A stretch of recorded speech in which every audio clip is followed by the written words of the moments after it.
Olá, bem-vindo de volta aqui ao meu canal. Eu sou André Maurício, falando aqui com você. Eu sou professor de desenho e pintura. E dando continuidade a essa aula de como pintar o cavalo, eu tenho aqui a foto do cavalo, né? A gente já ampliado, tem uma outra foto do cavalo inteiro, como eu tinha dito aqui na aula anterior a esse vídeo. Então, um dos problemas grandes, além do desenho, né? Então já resolvida a questão do desenho aí na aula anterior, vamos pensar na mistura das cores. Eu preciso de cores naturais próximas a esse. Então, é difícil eu conseguir os tons exatamente prontos, né? Eu vou lá no local onde eu compro tintas e compro somente aquelas cores que eu vou utilizar no cavalo. Isso é quase impossível. A gente tem que sempre que manipular as cores. E aí, eu fiz alguns testes aqui, e é tema dessa aula de hoje. Eu vou compartilhar algumas informações importantes para que a gente possa realizar essa pintura aqui. Como realizar de uma forma assim natural, encontrar de uma forma simples as cores, né? E como disse bem Leonardo da Vinci, quem erra muito, né, pensa pouco. Então nós vamos pensar um pouco mais, vamos observar um pouco mais a foto com algumas relações da cor, com o círculo cromático e tudo mais. E aí a partir disso a gente vai ter uma segurança maior de lidar aí com essas misturas de cores. Então vem comigo nessa aula que agora eu vou explicar aqui quais foram os estudos que eu fiz para realizar, né, essa pintura aqui das misturas das cores. Então, vamos lá. O primeiro pensamento que eu tenho que ter é de observar a foto de uma maneira até geral mesmo. Então, na foto que eu tenho ampliado aqui, porque eu tenho o rosto, né, a cara do cavalo todo, e tem uma outra foto aqui que dá um zoom para me ver mais detalhes. É a foto mesmo tamanho, 20 por 25, só que dando um zoom, fazendo um recorte aqui, dando destaque mais para o olho, para o focinho, as partes douradas e tudo mais. Eu pensar qual cor que eu vejo? Eu vejo, né, nitidamente assim, um preto, vejo um pouco de azul em alguns lugares, né? Eu ainda não estou falando do olho ainda e das fivelas, né? Estou falando só do cavalo. Eu vejo um preto, um azul, aqui parece estar um pouco azul, aqui não está um pouco azul mais. Aí aqui já começa a complicar, porque a gente não sabe mais se é marrom, cinza quente, às vezes a pessoa pode chamar de roxo, às vezes a pessoa pode chamar de meio rosado, marrom. Então há uma dificuldade de chegar a um consenso, a uma mesma opinião sobre qual cor é essa. Então o que a gente tem que recorrer? A gente tem que recorrer sempre, isso é inevitável, ao círculo cromático. O círculo cromático ele está para a pintura, assim como as notas musicais estão para a música. Então é necessário que a gente tenha um bom conhecimento desse círculo cromático. O que eu preciso saber do círculo cromático? É simples, que se eu vou usar o azul, eu tenho aqui o azul, eu vou usar a cor complementar ao azul, ou seja, a cor oposta ao azul, que é o laranja. Lembrando que eu tenho um vídeo aqui no canal explicando exatamente como fazer esse círculo cromático aqui, que é diferente de você comprar ele pronto, né? Não é as mesmas cores da tinta a óleo, e também você já tem todo esse aprendizado realizando isso. Inclusive, a partir do círculo cromático, a gente chega nos cinzas cromáticos, que foi essa tabelinha aqui que eu tenho, que eu vou fazer agora explicando aqui para você também, mas eu tenho aqui no canal como fazer todos os cinzas cromáticos aí possíveis.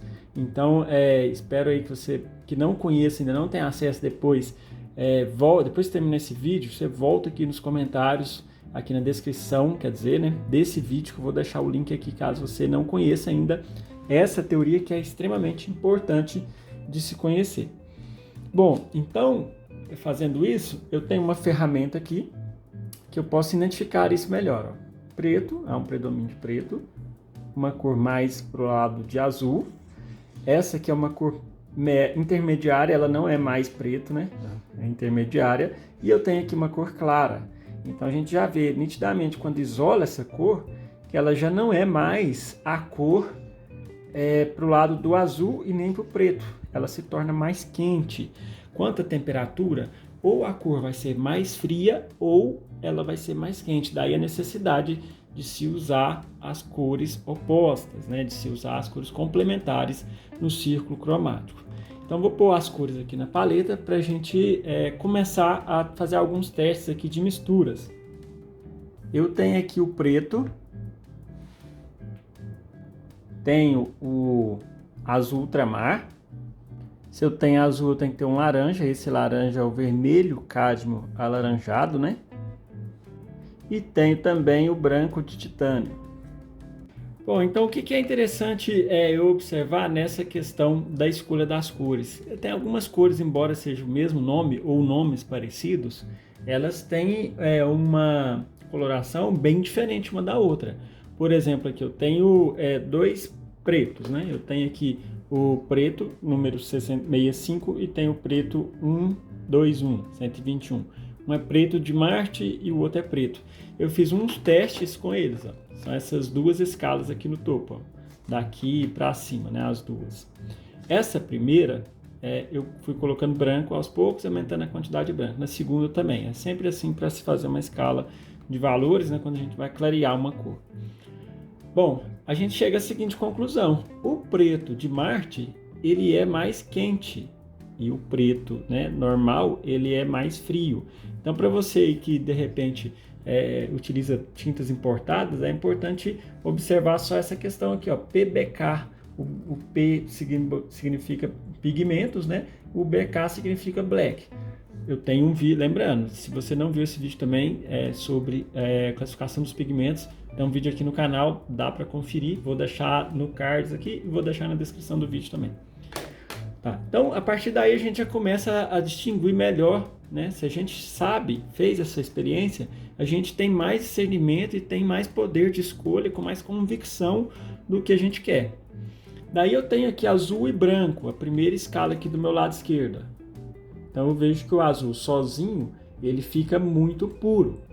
Na segunda eu tenho azul com um pouquinho de laranja, só que ainda predominando o azul. Então já se percebe que esse azul já se torna um pouco mais cinzento em relação ao primeiro, não é mesmo? Agora, veja bem, existe uma cor pronta que chama Gris de Payne, né? Como será que é essa pronúncia, né? A gente fala Gris de Payne, né? Bom, eu não sei bem. Mas tá, esse gris aqui de número 33, vamos entender aqui o pigmento. Lembrando que essa característica vem escrita aqui atrás. Vamos ver se eu consigo aqui dar um zoom aqui. Aí, beleza. Ó, PBK7 e PB29. Vamos lá para a tinta de novo. Viu só? Aqui na cor, o azul ultramar ele é feito de PB29 e aqui o preto é PBK. Então o gris de Payne, na verdade, ele é uma cor que é feita de preto e azul.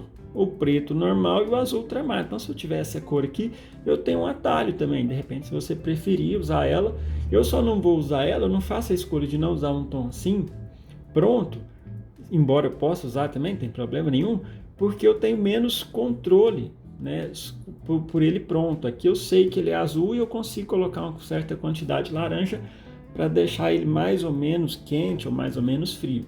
Inclusive aqui foi o terceiro teste que eu fiz. Nessa terceira escala, eu coloquei a mesma mistura de cima, que foi azul mais laranja. Então aqui na primeira eu tenho só azul e laranja. Já fica uma cor mais amarronzada, porque predominou muito laranja. Nesse caso foi diferente do de cima, que eu coloquei muito azul. Daí para frente eu fui acrescentando bastante branco, até chegar nessa cor que fica ligeiramente rosa, né? Um tom que a gente chama de nude, ou sei lá, né? Parecendo um tom de pele, lembra um pouco também do que a gente chama de salmão e assim por diante.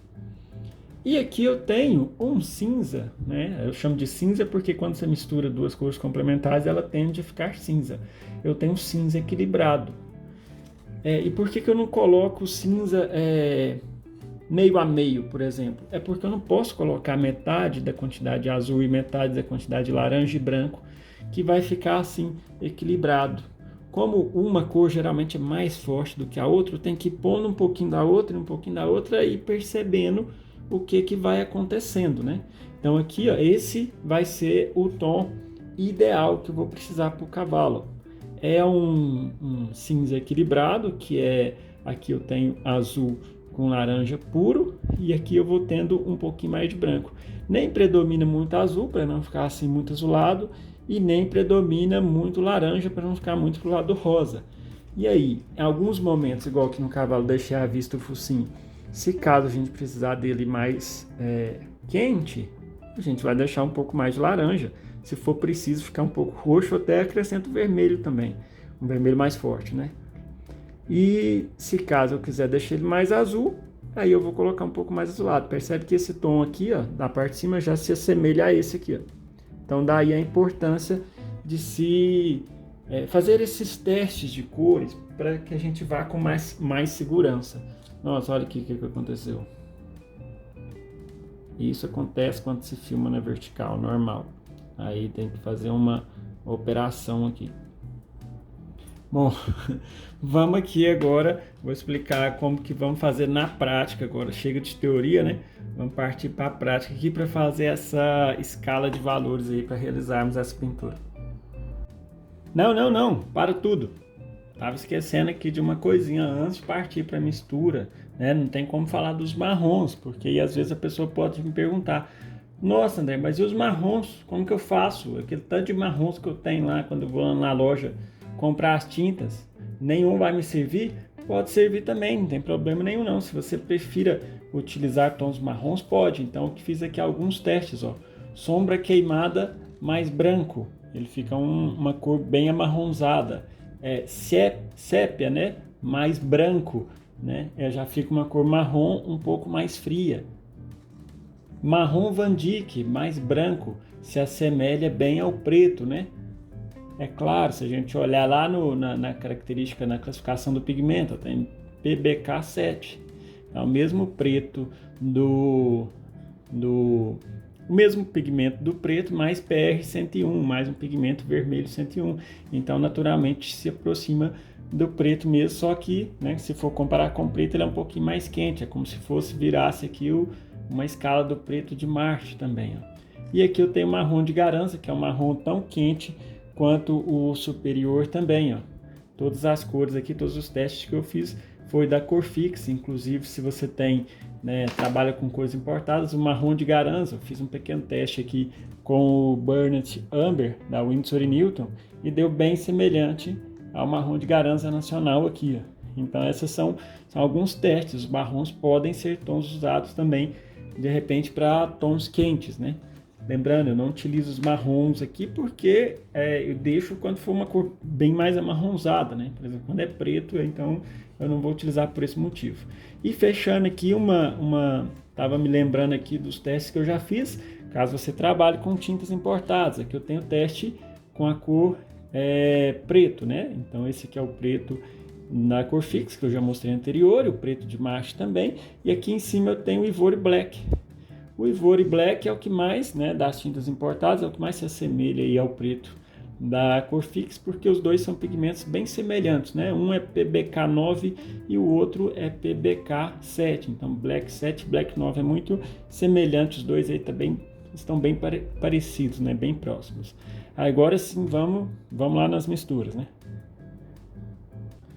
Bom, então falando aqui das cores, eu sigo uma certa ordem, né? Ou do claro para o escuro, ou do escuro para o claro, ou põe na sequência assim subindo, ou na horizontal, não tem problema.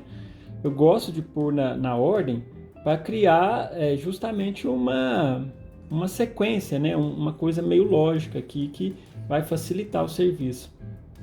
Eu sempre dou a referência para os meus alunos aqui, que eu vou, só para explicar o que eu estou fazendo enquanto eu vou falando. O primeiro eu pus preto e o segundo eu coloco azul já com laranja, porque aí já fica o mais escuro de todos, e o segundo mais escuro, e a partir desses eu vou só fazer o mesmo, só que colocando branco. E aí, se ficar muito laranja, obviamente eu vou mais no azul, se ficar muito azul eu vou mais laranja, assim por diante. Então, como eu dizia aqui para você, sempre eu falo com os alunos o seguinte: siga uma ordem, porque lembra do que está escrito na bandeira nacional, ordem e progresso. Então eu tenho essa tese comigo: se caso você quiser ter o progresso, ou seja, quiser ter um bom êxito, tenha uma ordem. E assim, é até mais fácil, o cérebro da gente guarda melhor coisas que estão em sequência. Se você faz a mesma coisa sempre em uma mesma sequência, é claro, a gente tem que ter hábitos diferentes para tudo mais, não sei o quê. Mas eu digo assim, no sentido de criar um padrão, né, que aí fica sempre padronizado. Eu tenho as cores começando do escuro para o claro, numa sequência, até para me pintar vai ficar mais fácil. E eu vou explicar para vocês aqui o porquê. Porque a gente vai fazendo uma sequência meio que lógica. E aí, isso é semelhante assim, sabe? Imagina a pessoa que cozinha.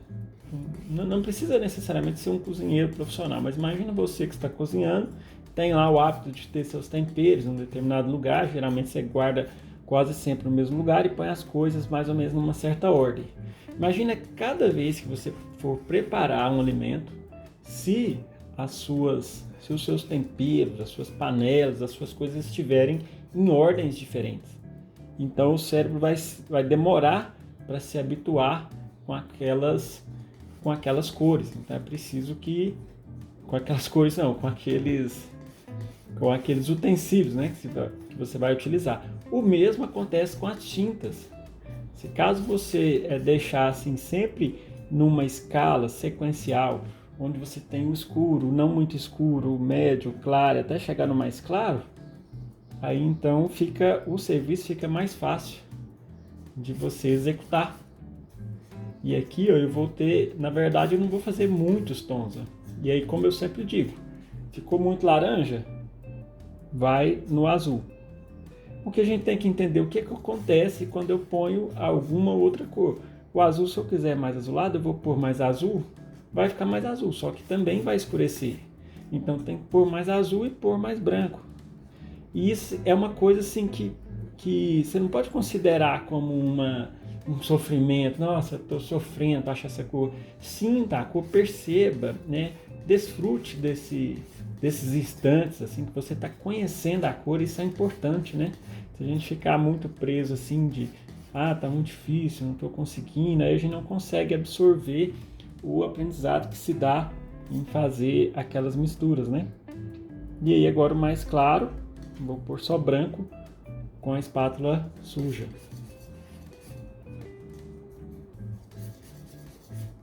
Bom, é isso. Aí eu já tenho a escala completa desse cavalo, né? Para pintar esse cavalo. É claro, vai ter variações? Vai ter muitas. Por que é importante pôr na ordem? Eu vou misturar, vou começar por essas mais escuras. Aí eu vou passar para essa. Depois eu vou passar para essa. Então eu vou misturando uma com a outra e vou criando interações de uma com a outra. E aí eu tenho 1, 2, 3, 4, 5, 6. Esse 6 pode ser transformado em 10, porque entre um e outro eu vou criar um tom, um valor intermediário entre uma e outra. E no momento que eu for aplicando lá, por exemplo, essa é uma escala base, uma escala que eu vou aplicar. Vamos supor que eu gostaria de um tom um pouco mais quente, e esse tom um pouco mais quente fosse esse segundo. Então eu pego aqui um pouco de laranja, e isso vou fazer depois, no momento que estiver pintando, e acrescento um pouco de laranja. Então esse tom ficou mais quente em relação a esse outro. Não, eu quero esse terceiro valor aqui, só que eu quero ele mais frio. Então vou pegar esse terceiro e acrescentar mais azul. Então ficou um valor médio, de médio para escuro, só que ficou um valor médio frio. Não, mas eu não quero ele tão frio assim, então ponho laranja. E assim por diante. Eu quero os tons bem mais escuros, só que eu quero eles bem frios, então bastante azul. E cuidado aqui com os mais escuros para não entrar branco, porque senão o tom fica meio cinzento. Então essa vai ser a escala do cavalo aqui, mais as escalas dos amarelos, né? No caso, só para adiantar aqui, né? Eu vou utilizar os amarelos, os cádmios, o amarelo cádmio claro e o amarelo cádmio escuro, para poder fazer as partes douradas, né? E depois eu vou explicar um pouco melhor. Bom, antes de ir para a pintura, tem uma recomendação que eu gostaria de fazer aqui, que é sobre ilusão de ótica. A ilusão de ótica, acredito que é uma das coisas mais importantes na pintura em relação às cores, a interpretação, porque a gente pode se enganar muito facilmente. E eu vou dar um exemplo aqui de ilusão de ótica que nunca mais, se você tiver caído, ou se você tiver problemas com isso, nunca mais você vai ter esse tipo de problema. Ilusão de ótica tem a ver com a gente interpretar uma cor sendo de forma equivocada. Então eu vou colocar aqui dois valores. Não, na verdade o mesmo valor, né? Aí eu tirei aqui a paleta porque ficou meio pequeno aqui o espaço, né? Mas eu só pegando aqui e pôr do lado para que você veja que é o mesmo valor, né? Vou pôr 3 até. Um valor, um segundo e um terceiro. Na verdade, sim, são os mesmos, né? Todos os 3 valores são exatamente idênticos. Eu peguei no mesmo lugar. Eu busquei pegar um valor intermediário, né? Mais ou menos esse, né? Nem muito claro, nem muito escuro, o valor do meio, porque é onde surgem os maiores problemas. E aí eu vou utilizar aqui cores para envolver esses tons. Então aqui em volta desse eu vou colocar preto. Interessante que lembrar, eu coloquei em tempo real, né, sem edição nem nada, para que você veja que realmente a mágica que acontece, né, a questão da ilusão de ótica, ela está muito presente. E se a gente compreende esse princípio, a gente diminui a linha de erros da gente, né, os equívocos, muitas vezes diminui bastante, porque os equívocos acontecem em 2 casos. Nos cavalos que são muito claros, tipo o cavalo branco, futuramente eu vou abordar aqui como pintar um cavalo branco, e também cavalo preto, porque faz a gente se confundir com os tons. Aí agora eu vou pegar o mesmo valor, só que eu vou envolver com cores diferentes. Isso também é chamado, além de ilusão de ótica, né, influência de campo. Ou seja, aquilo que está em volta influencia aquela área, né, fazendo que a gente tenha uma interpretação diferente daquela determinada cor. Então, com isso, a gente evita cair, né, nos erros aí de percepção. E também, logo em seguida, assim que terminar essa demonstração desse acontecimento da ilusão de ótica, eu vou citar aqui como que a gente vai superar essa ilusão de ótica, como que a gente vai vencer essa questão da ilusão de ótica, como que a gente não vai cair nesses pegas, né, vamos dizer assim, nessas peguinhas da cor. Bom, então veja só, agora houve uma transformação. Quanto maior a área em volta do valor, mais ele tende a se parecer, mais ele parece ser modificado. E na verdade eu não mexi nesse valor central, está o mesmo, porém não está.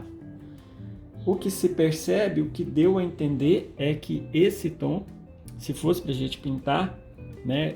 Nossa, eu vou fazer uma cópia disso aqui que eu estou vendo. Então, para esse valor, eu pegaria o cinza claro. Porque agora ele está parecendo claro, mas ele não está parecendo claro. Ele não é claro, é porque o que está em volta dele é escuro. Ou então, nossa, para fazer esse valor, eu pegaria, para pintar um igual a ele, eu pegaria um valor mais escuro. Então, percebe como o mesmo tom pode ser ele mesmo, pode parecer um pouco mais escuro, ou pode parecer um pouco mais claro, de acordo com o que tem em volta.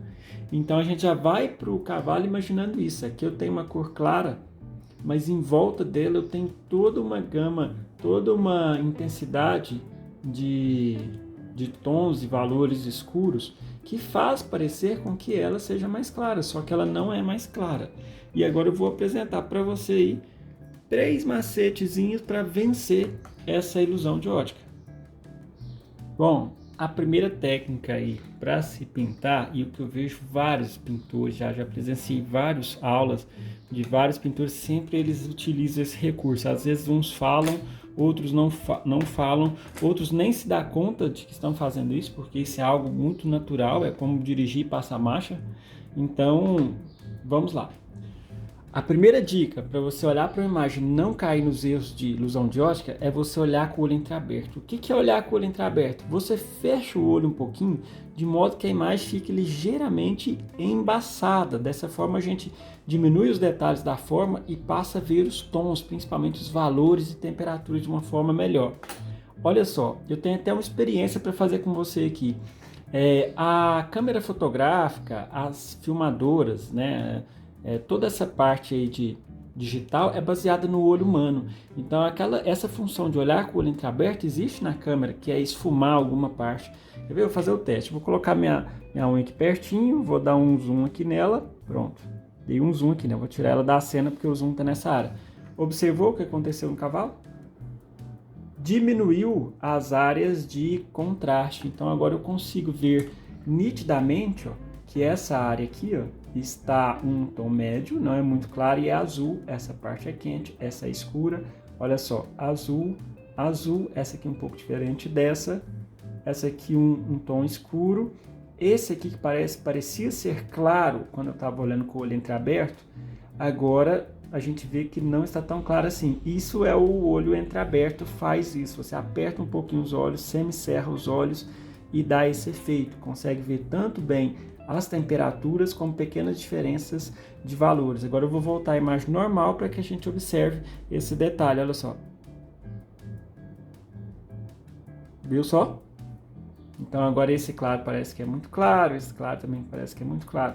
O jeito de olhar a imagem da forma comum não é legal para que a gente pinte, para que a gente interprete os tons. Então a gente faz assim, olha a imagem, fecha um pouco os olhos e vai vendo aquela área nossa que está pintada e vai comparando com o olho fechado novamente. Aí na hora de pintar a gente abre o olho normal, certo? Então essa é a primeira dica. Vamos para a segunda dica.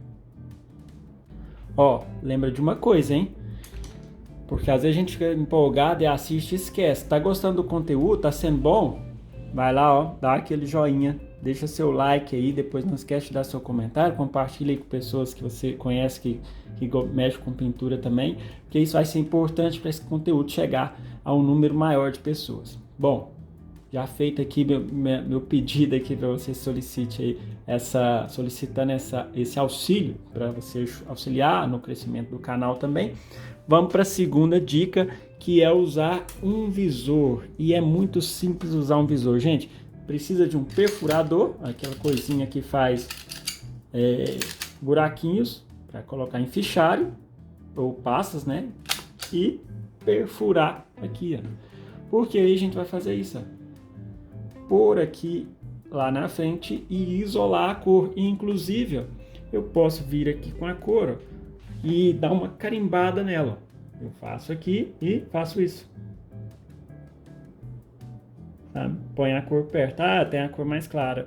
Aqui será que esse tom? Ah, aqui é mais azulada, aqui é mais escura. E aquele azul claro ali que parece ser claro, será que é azul claro mesmo? Venho aqui, já vou pegar o tom azul e vou fazer o teste aqui, ó. Será que é esse tom? Viu quanto que é parecido, semelhante? Então essa é a forma usando um visor, uma coisa simples aí. Ou esse visor pode ser também um pouco maior, como esse ó, que eu estou usando no vídeo. Eu peguei aqui uma folha e cortei. Esse é aqueles papéis fotográficos que vem sobrando bordas nas fotos e eu pego e recorto. Tem que ser um papel um pouco firme, né? Pode até de repente ser um sulfite também, mas um papel firme é melhor. E aí eu faço um visor em áreas maiores para identificar as cores. Então essa é uma ferramenta muito útil. Aí você pode dizer, André, mas e eu como que eu faço? Eu pinto eu realizo minhas pinturas através de imagens digitais, eu utilizo o tablet, eu utilizo meu iPad, como é que eu faço? Bom, você pode ir lá tem programas, né? Se você mexe com a parte digital, tem programas lá que você recorta a cor aqui e prega aqui do lado para você conseguir ver, é até mais prático aí. Aí esse programa vai depender de qual forma você prefere, mas eu gosto muito de usar o Photoshop, inclusive eu tenho um vídeo aqui no canal, vou deixar aqui no card, vou deixar também na descrição desse vídeo de como fazer para recortar essa cor aqui para que a gente identifique ela, tá certo? Então vamos para a terceira dica. Bom, por último e não menos importante, é uma recomendação muito simples, mas às vezes a gente pode esquecer dessa recomendação, que é começar pelos tons escuros. Vai pintar? Começa pelos tons escuros. Se você colocar o tom claro ou o tom médio e depois colocar o escuro, aí esse tom médio muda de tom. Então é melhor você colocar o escuro primeiro, como a gente observou ali na dica, né? Coloca o escuro primeiro e vai avançando na escala, escuros, médios, claros, muito claro, até chegar nos claros mais altos, né? Até chegar nos highlights, como dizem, né? É isso aí, fechou por aqui? Muito obrigado por me acompanhar até o final desse vídeo. Aguardo você na próxima aula, onde eu vou explicar aí na prática mesmo, né? Chega de teoria, vamos partir para pintura para tornar mais real esse desenho inicial aqui. Mais uma vez, muito obrigado por acompanhar e até o próximo vídeo.